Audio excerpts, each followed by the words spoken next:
I will present a vision-based approach for rolling contact fatigue evaluation on a wheel material.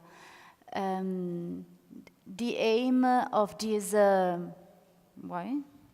this study is to add some useful information and data to the study of the wheel-rail contact surface damage, where different competing phenomena are involved. And the competition and the interaction of these phenomena makes it quite difficult to study the singular effect of each of these phenomena and make complex to calibrate models. To study the different effects of the phenomena involved in the damage in the rolling contact.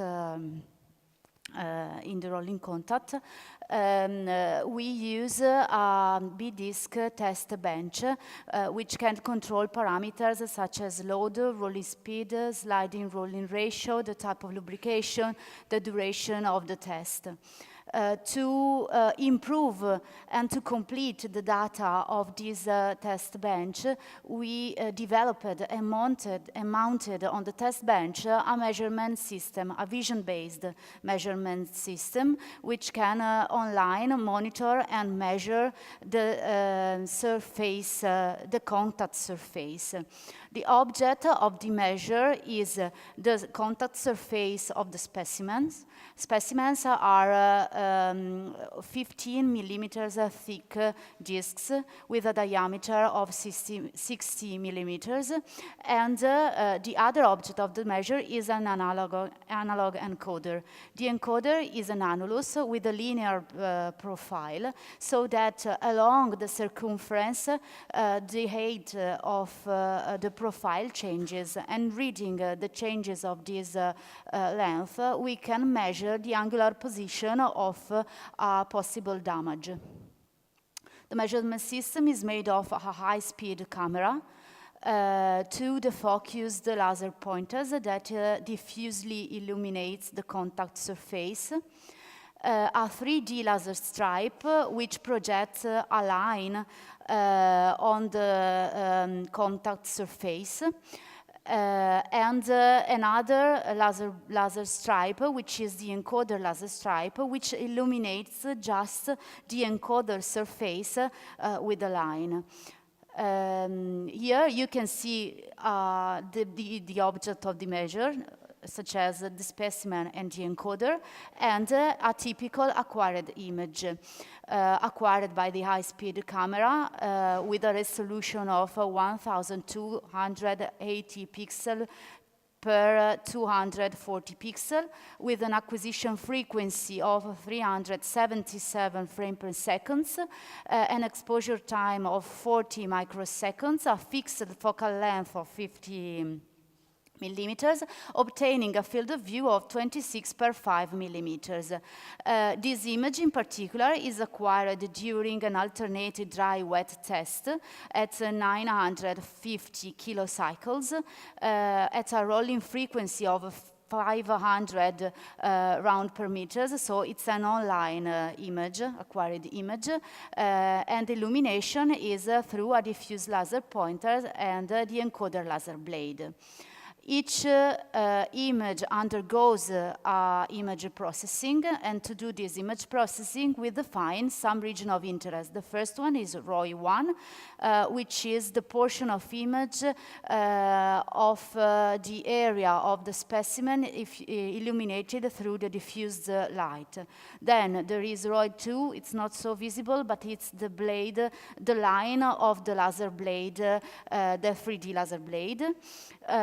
Then there is ROI3, which is the region of interest in which there is the line of the encoder laser blade.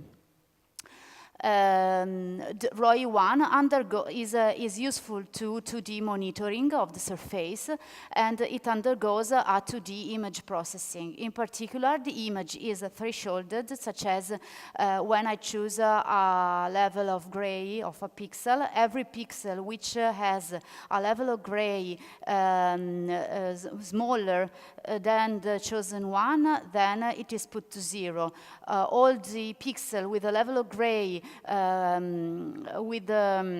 higher than the chosen one are put to 1. Then each group of bright particles which can be rounded with a closed line is called particles, and then we do a particle analysis in which we can obtain different indexes, and the more relevant one is the damage ratio, RB, which is an index calculated by the ratio between the total blob area, the total particle area, and the total considered area of the image.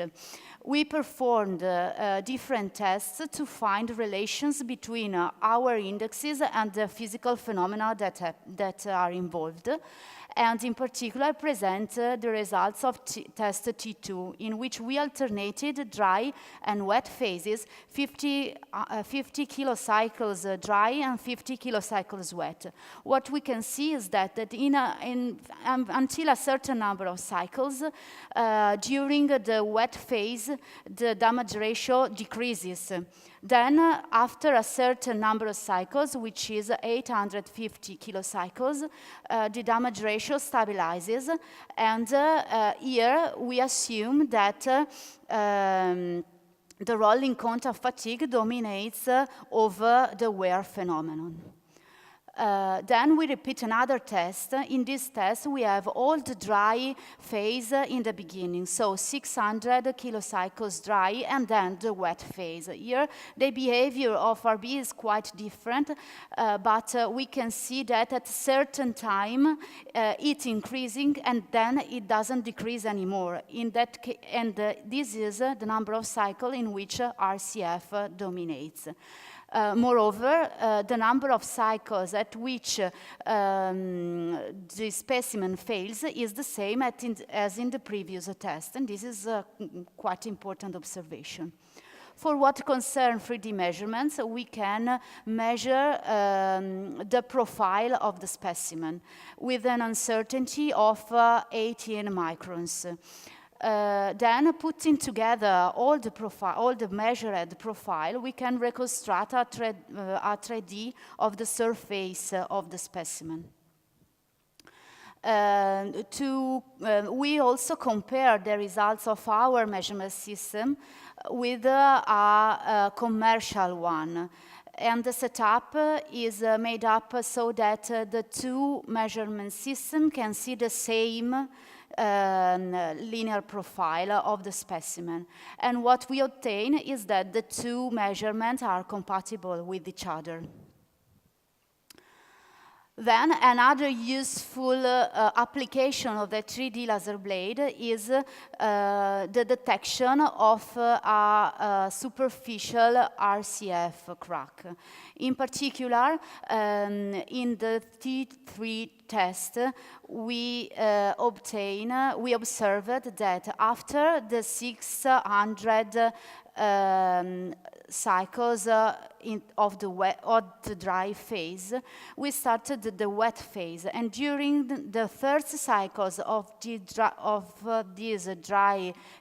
wet phase, we saw a deformation of the laser blade. And then, continuing the test, we saw that the RCF failure was in that zone of the specimen we detect with the 3D laser blade. So, we can conclude that the 2D image analysis is useful to calculate synthetic indexes that quantifies the damage, and that we can also assume, but we have to verify it with some other tests, that we can detect the starting of the fluid-driven rolling contact fatigue. Then we can perform 3D measurements of the specimen profile.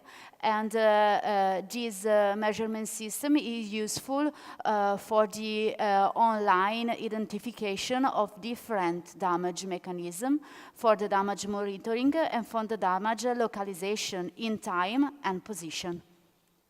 Thanks for your attention. Okay, thank you very much, Ileana. Are there questions from the audience? We have 4 minutes to discuss about the results of this paper. Here, please, can you bring here the microphone? Hey, so you showed different results when it was dry and when it was wet. Do you have a way of verifying that that isn't because it looks different when it's wet? I haven't understood, sorry. Can you? You're taking like a picture of it. Yeah, I don't have here with me, but I have a picture, yes. But you're doing some image analysis on that picture? Yes. If you got the same sample in the same state, and one where it was just dry and one where it was wet, would you get the same exact result, or would the fact that it's wet have an influence on the result of the image analysis? No, maybe I don't explain it very well, but when we performed the tests, we alternated dry and wet phases. And so go to the graph where you've got high and low this, point. Yeah, this one. Okay. I'm just wondering if the fact that it's wet influences the image analysis. No, it doesn't, because when the wet phases, during the wet phases, we couldn't acquire images online.